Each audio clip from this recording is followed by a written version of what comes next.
Good afternoon, everyone. Thanks so much for joining us again today. It is Thursday, July 21st, 4 o'clock. I hope wherever you are, it is cool and relaxing.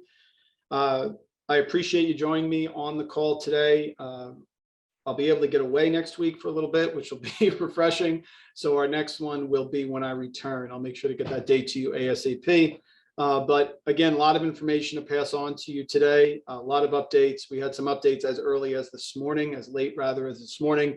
So this is going to be the most recent information that we have going so far. So again, as always, feel free to put those questions in the chat, and we will go from there, and I will be happy to answer them at the end. Just writing back to someone who put the question in the wrong chat, sorry. Okay, here we go. So I'll start with the big news, the most important news. So the two issues that we're facing right now that we need to discuss are the remainder of the univents, which are, again, the major parts of each room. We have 40 of the 52 on site. So 40 of the 52 student rooms are available. There are 12 that are not, and we're waiting for the arrival of those univents. The univents are what is necessary in order for any room to open for September. So right now, as we speak, 40 of the 52 rooms can be open in September.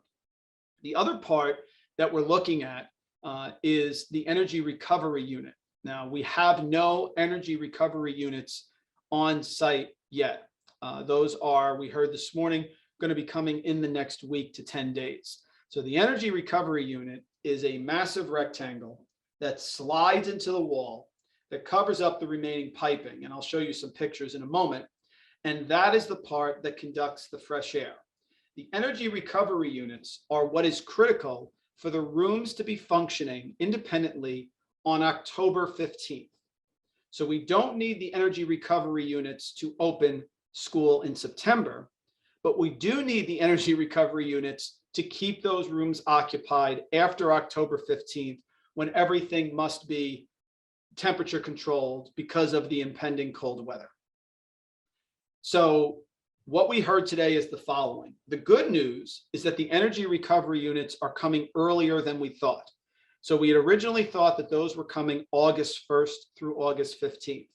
There should be several of them, many of them, in fact, is what I heard today, on site within a week to 10 days, which means that we will start finalizing rooms and checking off rooms for full year usage, which is fantastic.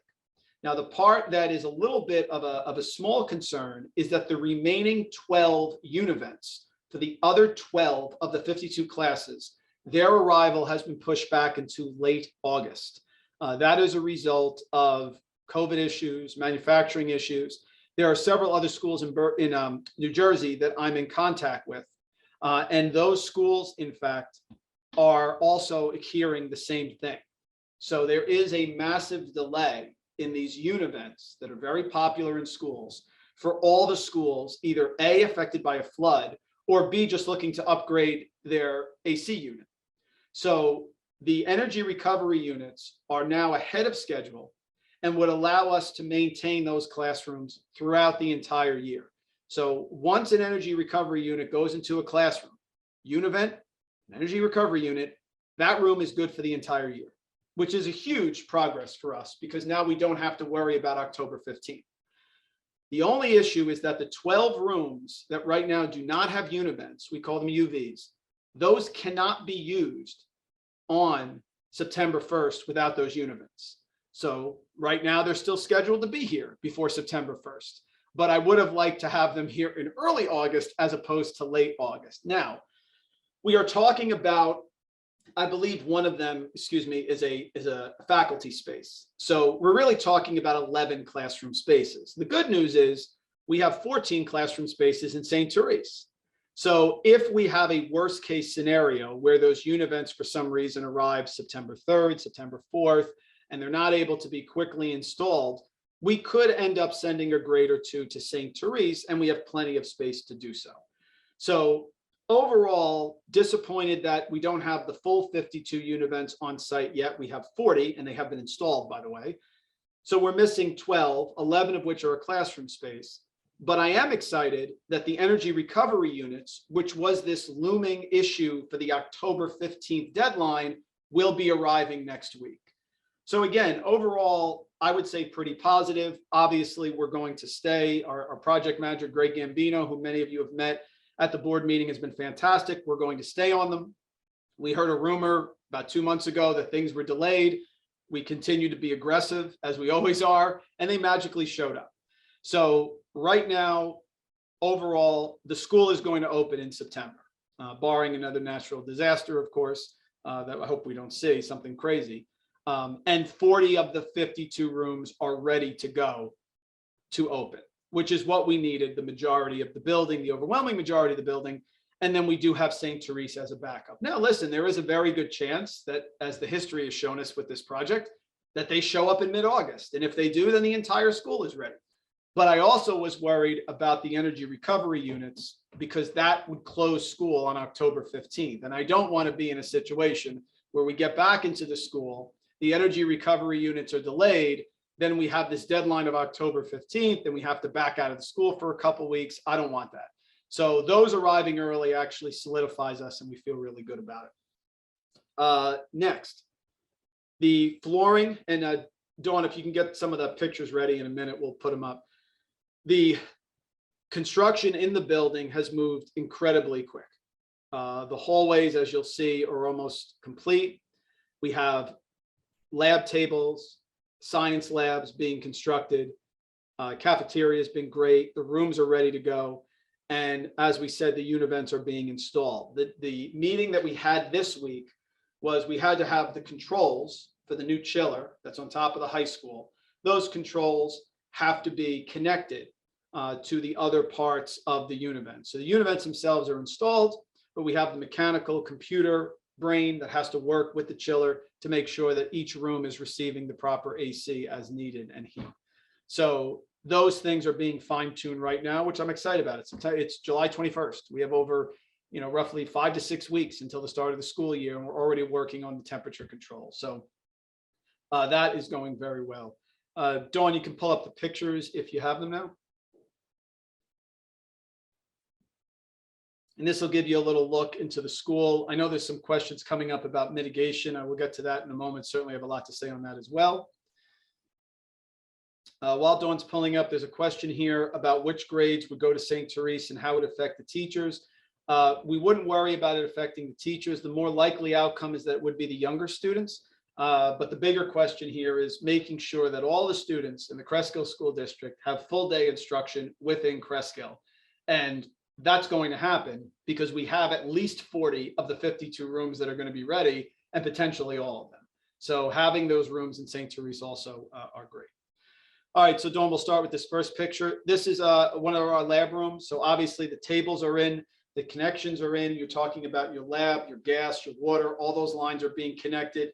The flooring is complete. You can see that drain there in the middle, those center drains. Those center drains are very, very important. What happened is those in the prior storm ended up getting clogged. So part of the restoration of the school was to make sure that those drains are completely cleaned out and made sure that there's flow, because obviously if any water were to drip or something like that, we wanted to drain out of the school. So I think a really underrated part of this is that those drains have been completely cleaned out, which is great. You can see those circles there throughout the building. Dawn, you can move on to the next one. Again, another view, different lab room, tables are going in, and this is a critical part because your typical classroom has the tables and chairs, but the labs really are special, and we can't move them per se to different areas. You can move an instructional area to the auxiliary gym or the lunchroom. We can do that from time to time, particularly during testing, but you can't do that with the bio classes and the chemistry classes. So we need to have our labs. I'm excited that the millwork is here and the tables are already being installed. Go ahead, Dawn. More cabinets as well. We're getting new cabinets, which is actually more storage space, which our teachers are going to love. We had an opportunity to put some upgrades in there and great stuff for them and for the students as well. This is a good one. Thanks, Dawn. So this is the hallway tile installed. What you're looking at is the B wing. Okay. So this tile is almost completely finished throughout the school. So the hallways that were destroyed, that had no flooring, they're almost complete. So that obviously is critical. It's a visual thing for our students. It's safety. You can see again, one of those drains there, that circle drain. That's what I'm talking about, that those were getting cleaned out. I think that was huge for us, because that, I think, added to the situation, because the storm had clogged them so much that they needed a full snake. But the flooring is looking great. And that's the same in the classrooms as well, which was a huge, huge step. Go ahead, Dawn. And this is finishing. So this is finishing off. This is the area by the nurses station and by the guidance office. So the last part that we're talking about here is the breezeway between the B, sort of the middle school wing and the high school wing. So this would be if you were standing outside the guidance office, for our staff members that are on the call, outside of Jason Tomashko's room, looking down the hallway. So again, good progress all around. Go ahead. So this is another side of the auditorium. So this is basically the same picture you just saw, except the other direction. And as you can see, it's linked all the way down to the hallway, that's down to the cafeteria at the end of that hallway. Go ahead, Dawn. This is the A wing. So this is the last area that has to be tiled. Please understand that is not water. Okay, that is not water damage in the hallway. That is the floor prep work that they put down on the floor prior to laying our new floor down. So that is not water. That is just the prep work that you put down to prime the floor before you put it down. Again, this will be the last part here that will finish up. If you head down there, you see the preschool area and Mr. Von Glon's room. Go ahead, Dawn. I'm happy to report that we finalized and moved forward with our plans for the media center. I met with the Board of Ed and we had a meeting with the architect, which was very productive. And we have some great designs, some really exciting areas for our students to learn, more computer access, tables, just a whole modern look for our media center, which we're thrilled about, more open space concept for students to sit, to use during study halls, to use during lunchtime, etc. The floor demo is now moving forward. Yes, this would be the area that your superintendent stepped on a nail and had to get a tetanus shot. Yes, so that is now being repaired. Very happy about that as well. Go ahead, Dawn. Yeah, and again, so just showing you the extent of the floors.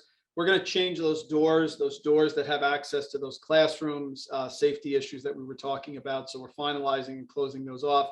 And again, we're going to have an open space. This area here on the left is going to have a floor to ceiling sort of window look, where kids are going to be able to have small, almost like collegiate centers where they can meet and gather, which is fantastic. Okay, Dawn. Again, working on the outside area by the auditorium. If you go in the school right now, you're going to see a lot of blowers. The blowers are going to be cooling the area. Of course, we have the dehumidifiers as well, making sure that the temperature is covered. But that's always an issue, especially now with our recent heat wave. But of course, if being given a choice between a heat wave or rain, I will take the heat wave anytime. Dawn, is that the last one? I think maybe the last one. I think we can go back to the Zoom. That is the last one. Great. Okay, just a couple questions here. Let's see. Okay, I have several questions. I will get to all of them, I promise. I see them here, especially Mr. Spellbrink. I saw your hand. I will get to it, I promise. So just an overall summary, and then we'll get to the specifics. So the floor prep for the new floor in the classrooms is 98% complete. The new tile in the classrooms also, we'd say 98% complete. Again, that's done by a square footage. The electricians are working on site with the time materials. The floor prep in the hallways are 95% complete. We have our plumbing contractors working simultaneously because we want to make sure that that is working, which is why the drains were cleared. Air quality testing, of course. Floor demolition started in the media center. I see a question here about the media center and about the auditorium. We are still on target for a January opening for both the media center and the auditorium. So that work has started, and again, we are on target for January. So we're continuing electrical work. We're putting the millwork in for the tables in the labs. The shelving is going in.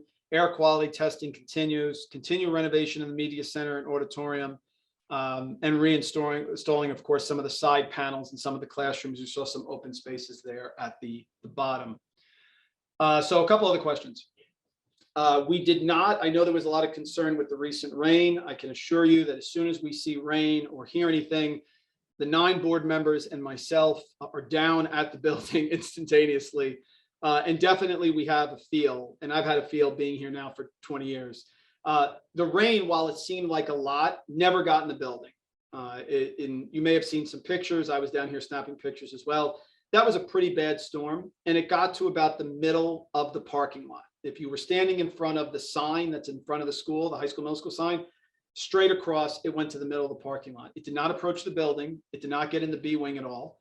And again, I think what is critical is that we obviously are vigilant with looking at the weather.com and the projected forecasts, because as long as there's a break in the rain and the rain stops for a half hour, 45 minutes, the water recedes incredibly quickly. And that's what happened here. So no concern. The only reason the water got in the C wing last time is because of this event where the levee and outside the town broke.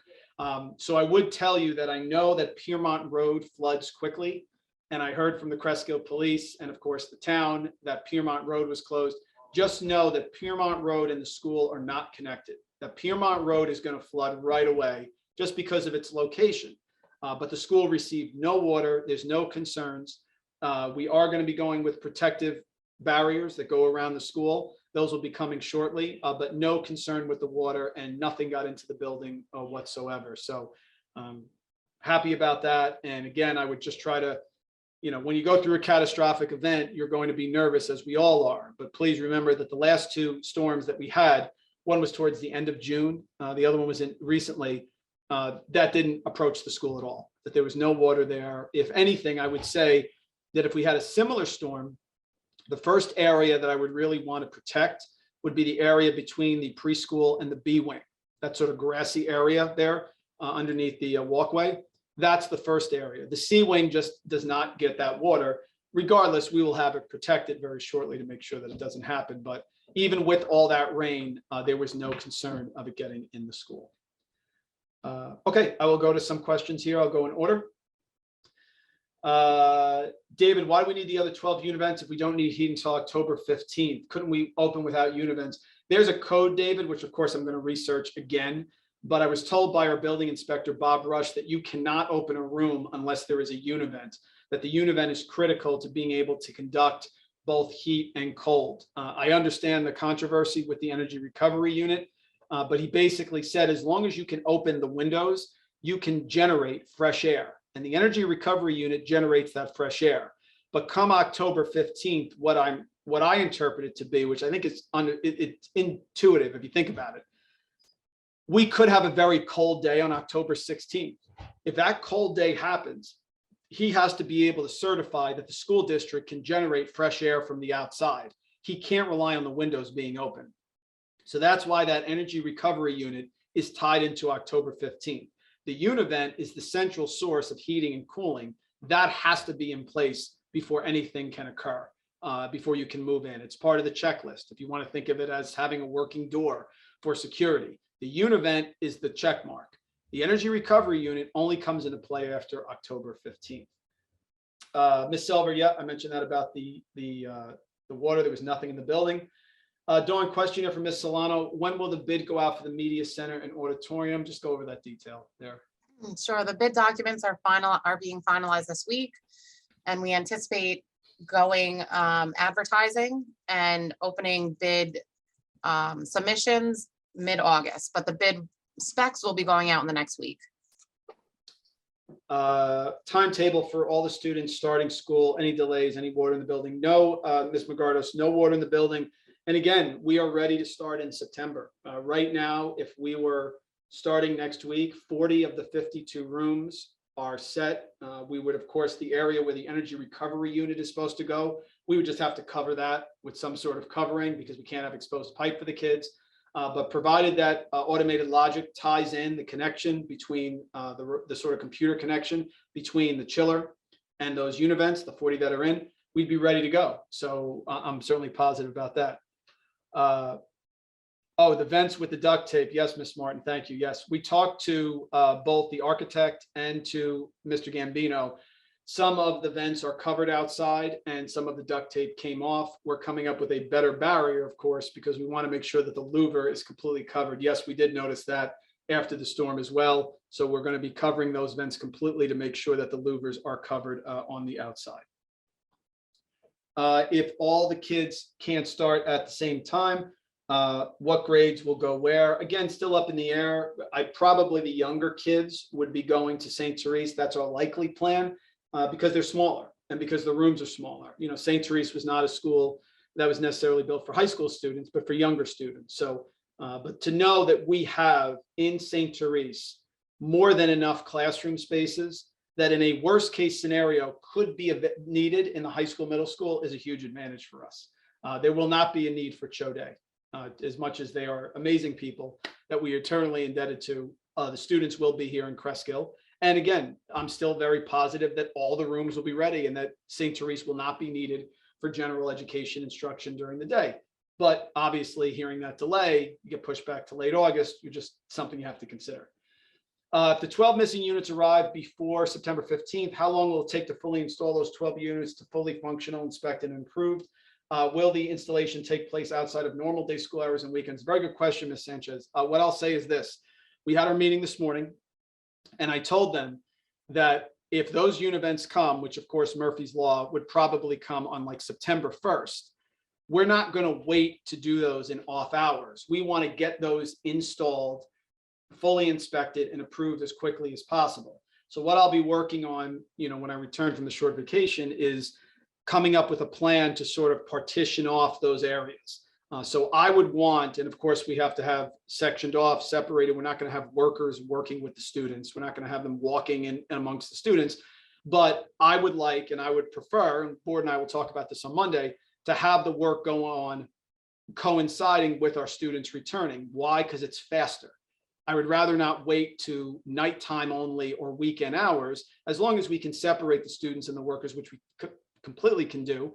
We've had work done in our Bryan School, for example, when we were renovating the basement of Bryan School and we had our early childhood center. There is a way to do that. So that's what we're going to do. And if they came in, we're going to start installing them immediately, because the quicker we can get them in, the quicker the 52 rooms are set, the quicker we can make sure that we're fully functional for October 15th. So it would be during the day. And of course we would have overtime on the weekends as well, but I don't just want to go for after school. I don't want to do that because I want them as quickly as possible. Have the teachers been allocated to fix a middle school, high school? Yes, we've allocated them. We're finalizing it. We've had a couple vacancies that we're still working on. Teachers, I would say all the superintendents were talking about how it is tough now to find people to go into education. Teachers, aides, substitutes, special education teachers specifically is something we're still looking for. So all the teachers that we have been allotted.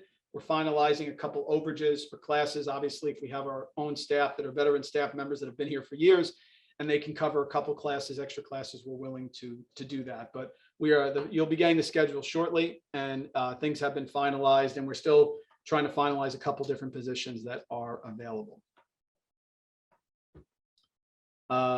Do all the middle school kids fit into St. Therese at the same time every day? I would say, Ms. Magardos, we wouldn't need St. Therese for all the middle school. We would not need St. Therese for example, the 8th grade. We don't need all 3 grades. If we're talking about 11 classrooms, which is 11 student classrooms, at worst case scenario, we're talking about 2 grades. And if we can get creative with the schedule, it's possible that it's only 1 grade. So we would not need all the middle school kids to go to St. Therese. Once we got 40 classrooms, that's off the table. So a worst case scenario would be 2 grades starting at St. Therese, but it is possible that we pick up a couple extra rooms and it's just 1 grade, you know, just let's say the 6th grade or something like that. So whatever we can do, we would do. Ms. Sanchez says about the installation, are they finally getting full-time in-person learning? That is my focus, is I want all of our students to have full-time in-person learning in September, which is why the board approving St. Therese was critical, because if we have to use St. Therese at all, it's full day in-person learning. It's not virtual. I want the students in school, morning, lunch, after school, full day. I don't want 9 to 2. I don't want, you know, a modified day. So right now we have 14 classroom spaces in St. Therese. We have 40 rooms that are going to be ready at a minimum in the school. That's 54 classroom spaces for a building that only had 52. So right off the bat, we have more than enough classroom spaces to provide in-person full day instruction in September, which is a huge hurdle, but that's the goal. Any updates on a business teacher hiring? I'll save that for Monday. We are still looking. Business has been a tough area to find. It's been a tough, there's multiple school districts looking for a business teacher. We don't have one at this time, and we're looking at different options because obviously we want to offer business programs to our kids, but business is one of the areas that we have struggled with for sure. And a lot of different districts are. That and special ed, I would say right now are our two biggest concerns. Dawn, question about the cafeteria, working cafeteria. We discussed this at our meeting. Dawn, you can give a sort of rundown on the cafeteria availability as we see it in September. So I'm actually meeting with a cafeteria provider tomorrow. There is a possibility it may not be fully functional in September. In that case, we're considering bringing in hot lunches, prepared hot lunches, bringing them in from a nearby district. Alternatively would be, brown bags, students bring in lunch, or potentially food trucks like we did at Show Day. But we will have more information later in the summer if the cafeteria will be fully functional for September. Yeah, and again, I know the community will be, supportive that if we have to go to a situation where we have to have students bring lunch for a short period of time, I'm sure everyone will be happy enough just to be back in the building that will do that. We're trying to avoid that as much as possible. And of course, those students that need lunch available will be able to come up with something. Last question, then I'll go. So it seems that Ms. Silver says it seems that one grade would be starting at St. Therese. Dr. Silver, I'll answer it this way. If we were starting tomorrow, yes. But I still am not ruling out the fact that all students are ready to go in September. But yes, if right now, I would say, yes, it is possible that that could happen. But no, it's not a definitive situation yet. We'll prepare for it. And yes, if we were starting, let's say next week, we would have to start with a grade there. But there's still a possibility, because remember, I had mentioned at the board meeting last month that we had heard a rumor that these univents weren't coming till August 1st. And then all of a sudden, 25 univents showed up 48 hours later. So we're going to stay on top of people and make sure that they're still available and that we hopefully can have all the rooms. But at a minimum here on July 21st, I am happy to tell you that we, as of right now, through both St. Therese and the high school, middle school, have 54 classroom spaces available for a school district that needs 52. And that is progress.